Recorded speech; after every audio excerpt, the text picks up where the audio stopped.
She's alive! She's alive! Well, the political landscape has certainly changed. I guess the only thing I'm really thinking about, not really caring who's in charge, I would just like to see some silver bracelets. Lots of them. I guess you could say that's the one thing I'm kind of disappointed in right now. But anyways, this was actually a pretty good interview. Yeah, the purple, she's not friendly, but when you're doing interviews, you don't want it to be friendly. You want some animosity. You want to be antagonistic. Why? Because the subject of this interview, we need to see truth. And if you're forcing his mind to move, get out of comfort, be on the defensive or the attack or the, you caught me, you need the purple. That's how it is. Hate all you want, but it's the truth. We're going to talk about all of that. We are going to talk about deportation, but I want to start on the economy, sir, which obviously the biggest issue for voters. We got new numbers today, better than expected job numbers. Much better. At the same time, the economy shrank in the first quarter. You've been arguing all week that this is President Biden's economy. I'm looking at his posture in the chair. I've never really commented on his feet. I know he's a really tall man. And now I'm trying to figure out if his foot is actually in the shoe or if his leg, he's so tall that he's got enough length in himself that he can just fold his foot over in his shoe. I'm going to go with he is so damn tall that he can just fold his foot over. Why is that important? Why am I so focused on these feet? One, AI. I tell you what, you guys have seen the videos coming out. Holy cow, it's like, what in the world? We've got somebody who's sitting there. He's really, really tight. So he's not comfortable talking to her. But the feet suggest he's not afraid at all. There's no fight or flight mentality here, which is quite odd to see. Of course, we kind of see this with everything that the man does. Be all friendly with the guys that were like, ew, why are you being nice to him? He's a psychopath. Trump's like, oh, we get along great. Yeah, we're going to have dinner tonight. Oh, come on. I like this guy. Come on. It's like, what is wrong with you? Now we see him having a conversation with a woman. He's completely tight in this conversation with her, but he's so relaxed and no fear towards her at all that he's not even worried about having his feet planted on the ground squarely in case he has to get up and leave quickly. Other people just sit there and have their feet squarely just in case they got to fight. He doesn't even have any of those fears. Oh, and yes, we are going to go on the mindset that this is real and not AI unless we see otherwise. If anything, I'll be teaching the AI how to do a better job, which will suck for all of us. Much better. At the same time, the economy shrank in the first quarter. You've been arguing all week that this is President Biden's economy. Is this now your economy, sir? Well, I think certain aspects of it are. Costs are. I was able to get down the costs, but even that, it takes a while to get them down, but we got them down good. We lost $5 to $6 billion a day with Biden. All right, this man actually believes what he's saying when it comes to this economy, okay? I do not want to have a debate with anyone in the comment section about that. Yes, we know that they're funny numbers. And we have been given no reason to believe that the numbers have improved. But he believes the numbers. And so everywhere in his reality, when he's speaking on this, is his truth. He is accessing appropriate areas of the brain. He's not tightening it up. He's not running away from it. He's just giving you his truth. 5 to 6 billion. And I've got that down to a great number right now in a record time. You know, we're talking about 100 days. But just think of what that is. $5 billion a day we're losing on trade. And we were very tough with China, as you know. We put 145% tariff on. Nobody's ever heard of such a thing. And we've essentially cut off trade relationships by putting that much of a tariff on. And that's okay. We've gone cold turkey. That means that we're not losing. You know, we lost $1 trillion to China. $1 trillion. That means we're not losing $1 trillion when we go cold turkey because we're not doing business with them right now. And they want to make a deal. They want to make a deal very badly. We'll see how that all turns out, but it's got to be a fair deal. But think of it. We're losing $1 trillion And that was a big part of the $5 million a day. And I want to talk about China, but just staying on this idea of the economy. On the eve of your inauguration, the stock market spiked. You called it the Trump effect. Are you? It spiked because I was elected president. Well, It didn't spike because of anybody else. It spiked because they see what I'm going to do. They know what I'm going to do with the tariffs and everything else. And I think it's actually working out better than we anticipated. Did you see oil prices? Did you see gasoline is now below, in many cases, in many states, below $2 a gallon, $1.98, $1.99, $1.97? Well, my question, sir, is when the stock market spiked, you said this is the Trump effect. When the numbers weren't so good earlier this week, you said it's the Biden effect. Are you only taking ownership of the good numbers and not the bad numbers? I think he did a lot of very bad things, and despite some of the bad things, we're overcoming them. But he was bad on the border. He was bad on the economy. We had the worst inflation in the history of our country. Look, Biden gave us the worst inflation in the history of our country. People, it didn't matter what they made because they were losing their shirt because of costs. Now take a look at what happened. Oil is down, gasoline is down, groceries are down, eggs. You were the one that asked me. You asked me about eggs. It was the first week. I didn't even know anything about what were you talking about.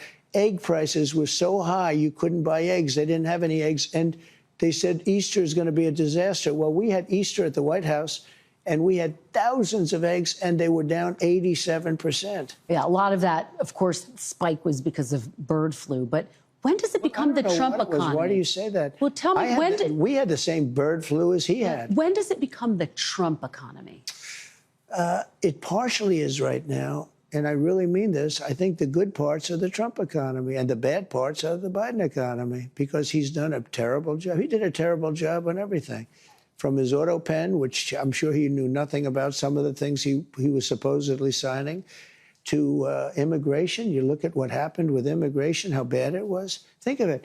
We have murderers, 11,888 murderers. Many of them murdered more than one person. Think of that. And they're in our country. Now, we've gotten a lot of them out, and we know who many of them are, and we're on the hunt. But why would anybody do that? Why would anybody, who could do such a thing where they'd allow hundreds of thousands and even millions of people into our country who are criminals and murderers at the highest level? Who would do this? But, sir, you acknowledge when you announced your tariffs, for example, the stock market dropped. It's been volatile. It has since gone up. It is, do you but now take it's responsibility Look at for today. that? Yeah. Do you take responsibility when it drops? Ultimately, I take responsibility for everything, but I've only just been here for a little more than 3 months. But the stock market, look at what's happened in the last short period of time. Didn't it have 9 or 10 days in a row, or 11 days where it's gone up? And the tariffs have just started kicking in. And we're doing really well psychologically. I mean, the fake news was giving me such press on the tariffs. The tariffs are going to make us rich. We're going to be a very rich country. So let's talk about the tariffs. And I want to ask you about something you said this week. Got a lot of attention. You were at your cabinet meeting. You said, quote, I'm going to quote what you said, maybe the children will have $2 instead of $30. Yeah. And maybe the $2 will cost a couple of bucks more than they would normally. Are you saying that your tariffs will cause some prices to go up? No, I think the tariffs are going to be great for us because it's going to make us rich. But you said some dolls are going to cost more. Isn't that an acknowledgement that some prices will go up? I don't think a beautiful baby girl that's 11 years old needs to have 30 dolls. I think they can have 3 dolls or 4 dolls. This cracks me up and makes me so happy at the same time. You're about to see what it was like being in Trump's household. Now, he's got a lot of boys. He's got girls, but mostly boys. God, I could just imagine like little trucks there going, you already got a truck. Dad, I want a truck. You already got a truck. Girls, poor little Ivanka. Oh, look at the nice pretty dolly. You already got a doll. Freaking man's a millionaire. He's still going, you already got a doll. And as a parent, for those of you who have children who are well behaved and you're like, one of those good parents, that is the way to go, which is pretty much telling you, that's the kind of leader we're going to have, which is kind of scary, especially for those of you who think you need to have 40 different flavors of baskets, or you don't have the paint color you want, because that's what's really going to affect you. And yeah, it kind of scares me too, but like, dude, if I want to have some air conditioning and I want to have 3 other companies to choose from, I want them. So all I can say is this is going to be real and interesting. Because what we were doing with China was just unbelievable. We had a trade deficit of hundreds of billions of dollars with China. When you say they could have $3 instead of $30, are you saying they don't need Americans $30. could see empty store shelves? No, I'm not saying that. I'm just saying they don't need to have $30. They can have 3. They don't need to have 250 pencils. They can have 5. But you're basically You can have 5. What does he do? He kind of raises up and slams himself back into his lap. You can have 5. You don't need 30. You can have 5. Yes, Dad. Let's move on. Next subject. saying there could be some supply I'm shortages basically because saying of the we don't have to tariffs. waste money on a trade deficit with China for things we don't need, for junk that we don't need. Well, prices are already going up on some popular items, whoa. tires, strollers. This is such a dishonest interview already. Prices are down on groceries. Prices are down for oil. Prices are down for all energy. Prices are down at tremendous numbers for gasoline. And let me tell you, when you have the big thing, what he did, he spent like... I was letting that play for a little bit, but this is what I mean. Yeah, we don't really like purple, but we need purple. Whoa, wait. Prices are down. You're forcing him to defend himself. So we're seeing that he's not running away from the conversation. He's not trying to sugarcoat it with you. He's not coming at you from the side. He's coming on head on, hands open, grabbing that conversation, that topic. And he's talking to her. And that is what we'd like to see on somebody who is at least telling their truth and their reality. A stupid person, which he was, but he spent like a very stupid person. And that was bad for inflation. But what really killed us with inflation was the price of energy. It went up to $3.90, even $4, and in California, $5 and $6, right? Okay. I have it down to $1.98 in many states right now. When you go that much lower on energy, which is ahead of my prediction because I really thought I could get it down into the 250s. We have it down at $1.98 in numerous places. But when you say costs are going up, even mortgage rates are going down. Well, but let me give you some examples. These are actual examples. So you're saying the prices that are going down, some prices are going up. Tires, strollers, some clothing in the wake of your tariffs. Excuse me, that's peanuts compared to energy. Energy is 60% of the cost. But sir, you campaigned, big... you campaigned on a promise to bring prices down on day Well, I don't know. When you say strollers are going up, what kind of a thing? I'm saying that gasoline is going down. Gasoline is thousands of times more important than a stroller someplace. But what do you say to Americans who say they voted for you because they want and they need relief right now? And they're getting it. Right now? What about those even mortgage rates? different items I just Mortgage mentioned? rates are going down despite the fact that we have a stubborn Fed. But you said even dolls could cost a couple bucks more. Maybe they might, but you don't need to have, as I said, $35. You can have 2, 3, 4 and save a lot of money. We don't need to feed the beast. I guess you're talking about this transition cost. How long should people expect that transition to last, Mr. President? I can't tell you that. I can tell you that we're making a lot of money. We're doing great. Again, we're losing more than $5 billion a day. $5 billion a day. You don't talk about that. And right now, we're going to be at a point very soon where we're making money every day. Look. How soon? We were losing hundreds of billions of dollars with China. Now we're essentially not doing business with China. Therefore, we're saving hundreds of billions of dollars. Very simple. You take me to my next question, which is about China. They've been making a number of public statements. Very positive statements the last 24 hours. Well, and most recently, they said before talks could happen, the U.S. would need to remove unilateral tariffs. Would you consider dropping the tariffs to get China to the negotiating table? No. First of all, you're giving me a statement that was said a week ago. You're not giving the statement that was said today. I have May 2nd Chinese Commerce Ministry. Do you know what they said today? The U.S. We're wants to looking negotiate. forward. It should show sincerity by preparing to take actions in correcting its mistakes and canceling the unilateral tariffs. They made, first of all, they made numerous statements. Yes, they've made numerous statements. You know how many people statements. speak for Yes. China? It's like Yes. 50 They've made numerous I can statements, give you a yes. statement for any occasion. Yes, yes. But they said today they want to talk. Look, China, and I don't like this, I'm not happy about this, China's getting killed right now. They're getting absolutely destroyed. Their factories are closing. Their unemployment is going through the roof. I'm not looking to do that to China. Now, at the same time, I'm not looking to have China make hundreds of billions of dollars and build more ships and more army tanks and more airplanes. So you're not, just to be very clear, you're not dropping the tariffs against China to get them to the negotiating table. Those tariffs are staying on. Why would I do that? Would you lower them? At some point, I'm going to lower them because otherwise you could never do business with them. Yeah. And they want to do business very much. Look, their economy is really doing badly. Their economy is collapsing. So small businesses say they are being hurt by the Chinese tariffs, and some could be forced to shut And down. many businesses are being helped. Are you Look at the considering automobile tariff business. relief for small businesses? Why do you always mention that, you know, you pick up a couple of little businesses? What about the car business? They're going to make a fortune because of the tariffs. Do you know that the union, the head of the union, who was no fan of mine, Sean Fain, I guess his name is, right? He didn't endorse me. The Teamsters did. A lot of people did. A lot of unions did.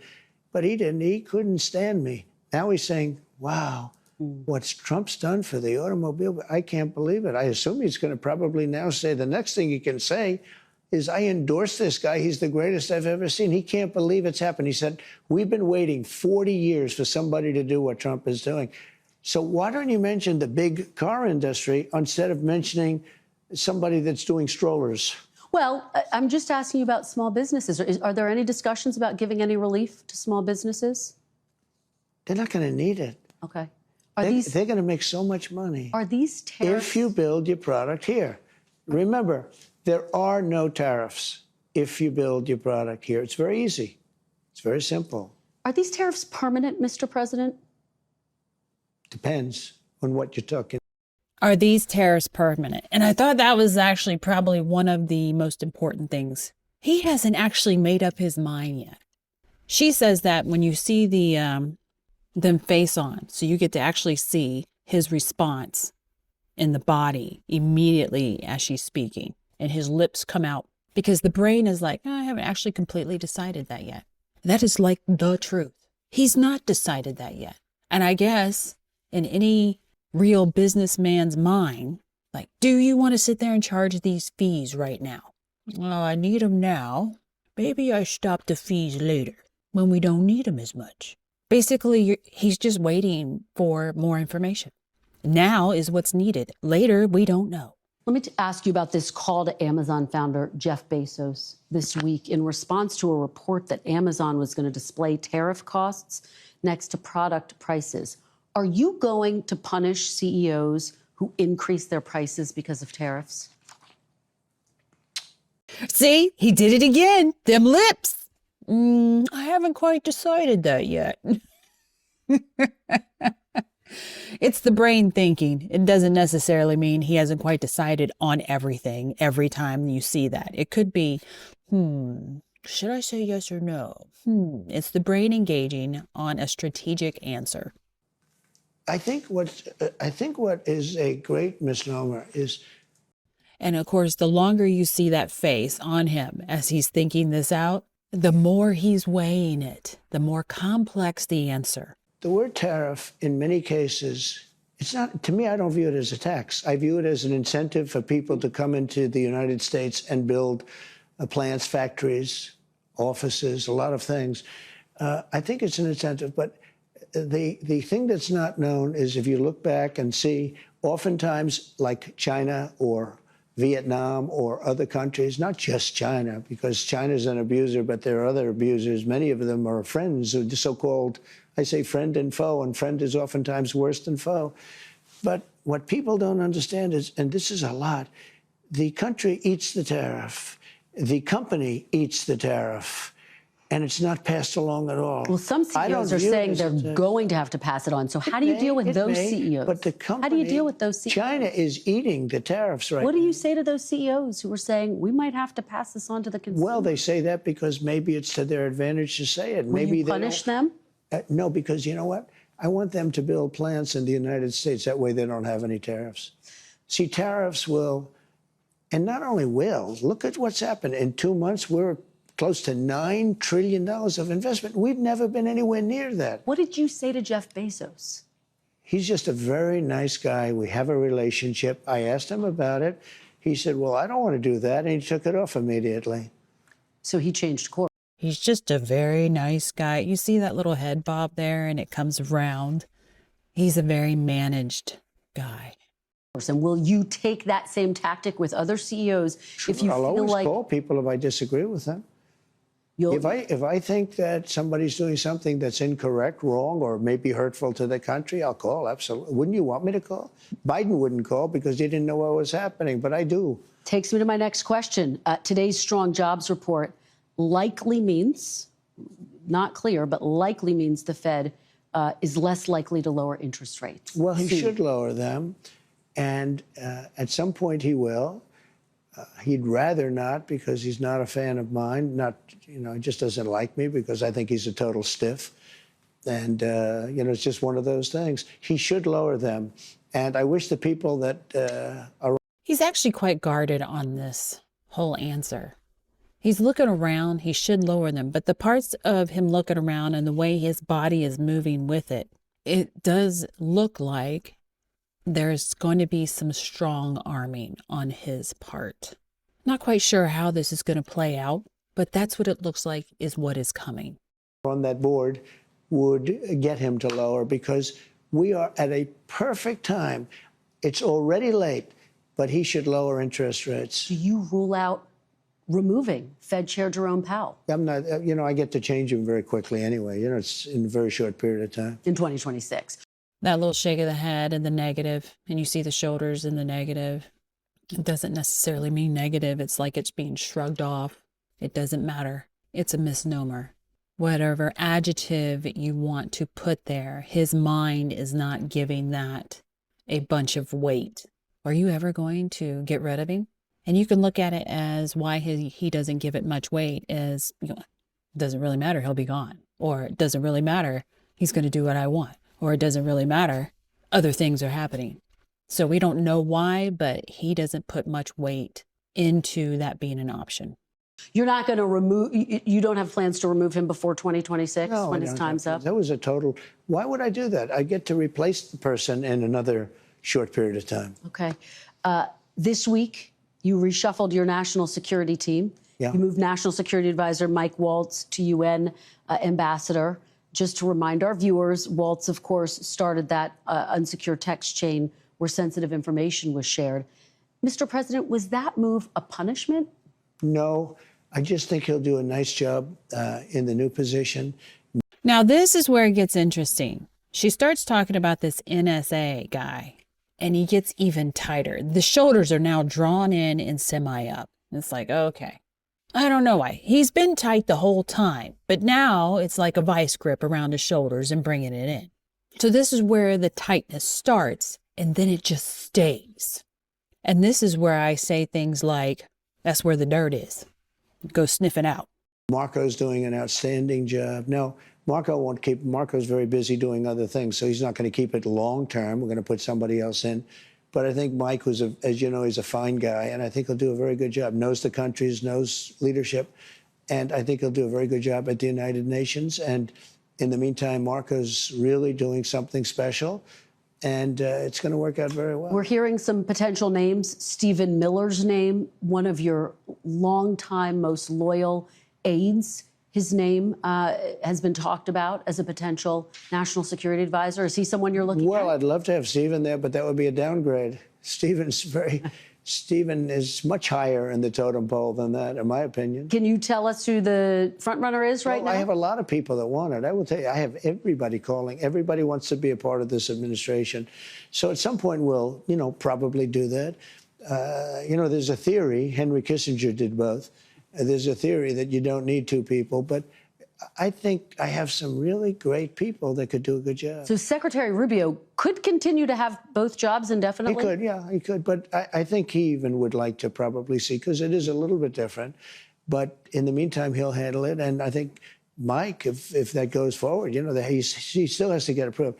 But I think Mike will do a very good job at the United Nations. Defense Secretary Pete Hegseth, obviously also on that unsecure text chain. He was sharing sensitive information. Are you looking for a new Secretary of Defense? Mr. No, President? not even a little bit. No. Pete's going to be great. His job is safe right now? We're doing a fantastic job against the Houthis, who like blowing ships up and watching them sink in the ocean. We're hitting them very hard. No, he's doing a very good job. His job is safe right now? Totally safe. Okay. Let's talk about the border. Okay. Let's talk about deportations. Border crossings are at their lowest level ever recorded. Is the border... Is that good? Is the border now secure? Yeah, it's really secure. It's Isn't absolutely that good? secure. That when you say that, doesn't that just sound good? After being abused for years by an incompetent president that allowed people to pour through an open border, criminals from all over the world, murderers and insane people from mental institutions and insane asylums. Isn't it a beautiful thing when you say it's the most secure it's ever been in the history of our country? Isn't that a nice statement? Well, I'm curious to know what it means. You declared a national emergency on the southern border. The order is still in place. By the way, even it though means you're saying exactly the border's what you secure. said. You know, it means we have the most secure border we've ever had. Well, and I guess the question complicated. becomes, when will you know that the emergency is over? Are you planning to lift it at some point? Is it necessary? Because obviously the military is involved. Will you lift that emergency? Well, the biggest emergency is the courts aren't allowing us to take really We're going to bad talk people about out. that, but talk to me first about this. That's to me the emergency. Talk to me first about this The border emergency. now is not the emergency. The border is it's all part of the same thing, though. The big emergency right now is that we have thousands of people that we want to take out, and we have some judges that want everybody to go to Some court. of them you appointed, sir, including That's all right. 3 on the I mean, Supreme you know, Court. they change. I mean, it's unbelievable. It's unbelievable how that happens, but they do change. Just to button this up, though, are you planning to lift that emergency order anytime soon, now that the border's secure? We have an You say the emergency. We have a border's secure. massive emergency overall. It's an overall emergency on immigration. And if the courts don't allow us to take people out, if we had to have a court case, think of it, every single person, we have millions of people. We're going to have millions of court cases. Figure 2 weeks a court case. It would be 300 years. So let's talk about this, because obviously you've had a back and forth with the Supreme Court. In a 9-0 decision, the Supreme Court directed your administration to facilitate the return. You've talked about this in the past, of Kilmar Abrego Garcia from a prison in El Salvador, whose deportation your administration called an administrative error. You said in a recent interview you could bring him back, but you won't. Are you defying the Supreme Court, sir? No, I'm relying on the Attorney General of the United States, Pam Bondi, who's very capable, doing a great job, because I'm not involved in the legality or the illegality. Now we relax. He mentions Bondi. Then he goes into, because I'm not involved. And the body goes back, arms open up, because I'm not involved. Well, that's actually pretty much, I look at it as a strong moral character. He's taken the leadership role as president, and he looks at all the decisions being made as the weight on his shoulders. So when he's delegated, or there's a part of it that is someone else's job, like Pam Bondi's, he relaxes. And that's basically all that tells me. Lawyers to do that, and that's why I have a great DOJ. We have a great one. We had a very corrupt one before. Now we have a great one. And they're not viewing the decision the way you said it. They don't view it that way at all. They think it's a totally different decision. Well, you say you have the power to bring him back, though. Your attorney general says, quote, that's up to El Salvador. Just to put a fine point on this, do you have the power to bring Abrego Garcia back as the Supreme Court? Well, I have ordered? the power to ask for him to come back if I'm instructed by the Attorney General that it's legal to do so. But the decision as to whether or not he should come back will be the head of El Salvador. He's a very capable man. Well, you know, and your attorney general has said the issue is with that word facilitate. Will you seek clarification from the Supreme Court? Do you need to go back to the Supreme Court? We may do that. I was asking about that. We may do that. There are some people that say, bring them back, put them in trial, and you get them out right away because you see what happened just this morning. Tapes came out, horrible tapes from his wife. You don't get much worse than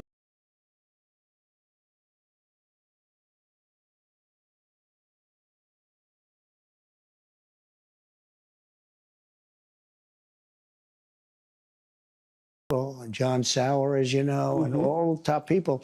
And I have to rely on that to interpret whatever's said by the Supreme Court. Now, with that being said, I have tremendous respect for the Supreme Court. Look, 3 of the people are people I appointed. Right. And I have great respect for the Supreme Court.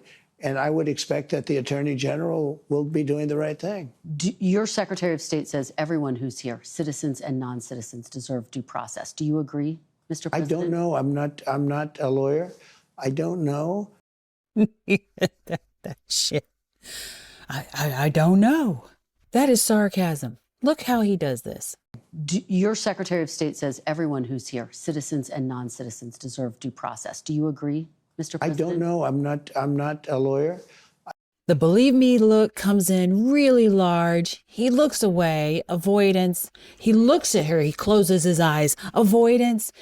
Sarcasm. Sounds like truth, but it's kind of deceptive. It's like one of those beautiful little jokes that the body loves to play, and it fools a lot of people with no sense of humor. And it basically just translates to, no, they don't. I don't know. Well, the Fifth Amendment says I don't know. as It seems it might say that, but if you're talking about that, then we'd have to have 1 million or 2 million or 3 million trials. We have thousands of people that are some murderers and some drug dealers and some of the worst people on earth. Some of the worst, most dangerous people on earth. And I was elected to get them the hell out of here. I swear his first language is sarcasm. Oh, my Lord. Let's move on. Unified, it would be a strange place. I can't even imagine it where 100%. Look, you have people that are good people. They're very smart people. And they honestly believe we should have open borders and the entire world should be allowed to pour into our country. I think it's a 95-5 issue, but they believe it. They're not even bad people. Some of them are bad. You have people that honestly believe that men should be allowed to play in women's sports. Some of these people, I don't know any. I haven't been able to find any, but they exist. They say it's an 80-20 issue. I don't believe that. I think it's a 97-3 issue. Do you think people should have the right to criticize you without fear of reprisal? Absolutely, yeah, I do. That I do. And how do you square that? And I think that happens. How do you? That's actually really nice to see, too. I'm glad she asked that question. And because it's the purple, we get to actually see some truth come out in that. You know, do they get to criticize you? Doesn't actually immediately react at all. He just kind of sits there on it, lifts up, relaxes into it, and submits to, yes, they get to criticize me. And that's the part you want, where they submit to, yes, they get to criticize me. Square that with the fact that you have passed these executive orders asking the Attorney General to look into some of the people who've criticized you, who've been harshest against you. I have been investigated more than any person in the history of the United States of America. I've been investigated more than the late, great, as I say at my rallies, Alphonse Capone. Alphonse Capone was a nasty man. He was the highest level gangster. And I have been investigated more than Al Capone, more than anybody. These people are evil people, and I won. And I'll tell you what, all I want to happen is for the Department of Justice and the FBI. Pam is great and Cash is great. I think they're two great people, but they're their own people. They want to do a fantastic job. And all I want to do and all I want to ask for is that they be allowed to do their job. I'm not telling them to do anything, and I believe I have the right to do it. I'm, in theory, the top law enforcement officer as the president. We went over this once before, and it turned out I was right. But I'm not looking to use that. We have two great people, and we have many, many incredible people under them, and I just want them to do their job and do it well. Let me ask you about something I don't think you've been asked much about, which is you've branded your own cryptocurrency, The coin's value actually surged recently after you announced that top holders would be invited to have dinner. I don't even know that. What did it surge to?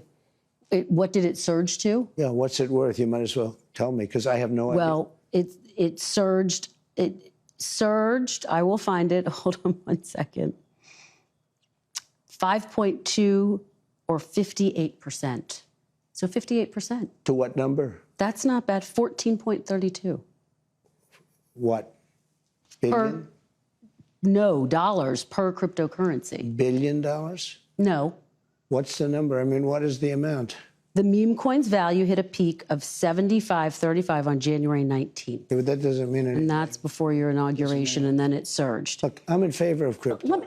Okay, but let me just ask you, what do you say to those who argue that when they hear that, they worry you're profiting from the presidency? I'm not profiting from anything. All I'm doing is, I started this long before the election. I want crypto. I think crypto is important because if we don't do it, China's going to. And it's new. It's very popular. It's very hot.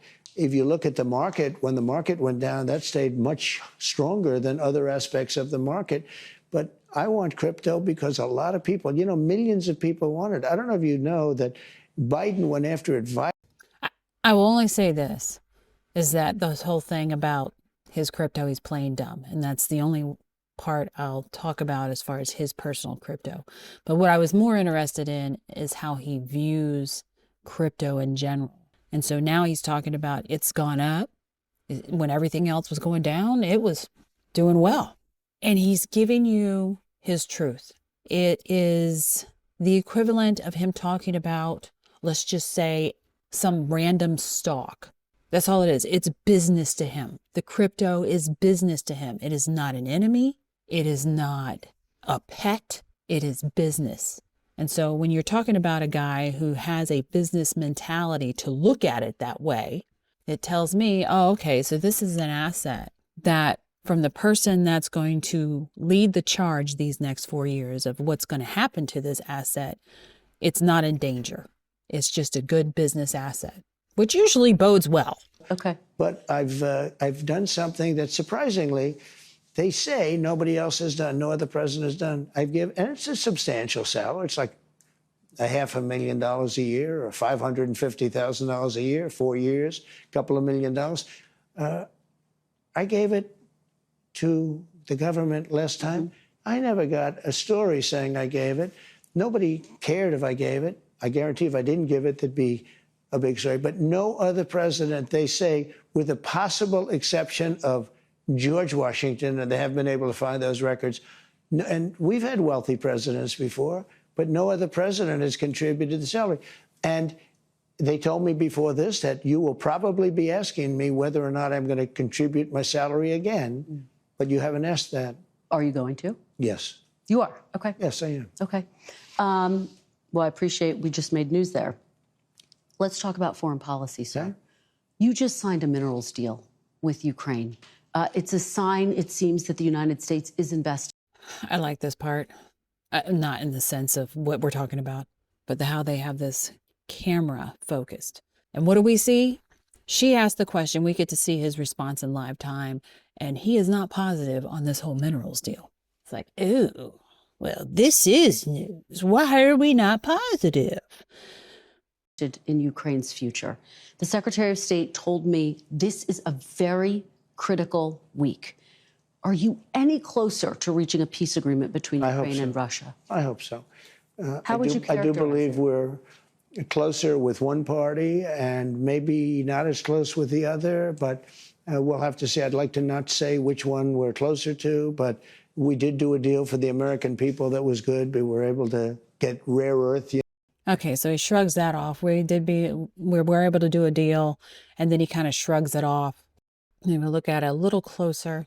Close with the other, but we'll have to see. I'd like to not say which one we're closer to, but we did do a deal for the American people that was good. We were able to get rare earth. So the shrug is on the word good. It's not good. It's not good. It is not.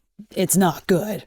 There's a big foobar over there. The reason he was not going to talk about it is because it's a big foobar. Well, when you negotiate with Satan, and his minions, it seems to be very icky, and it leaves a very bad taste in your mouth. And that is the end of analyzing this one. Now, obviously, I don't do videos all the time anymore, but I tell you what I do, write articles and do a once-a-week podcast where I read my articles to you and tell you any tidbits I notice on the week's events. You can find those on our website and on Patreon. And if you like it, leave a like. And if you don't, leave a like anyways. Thanks for watching.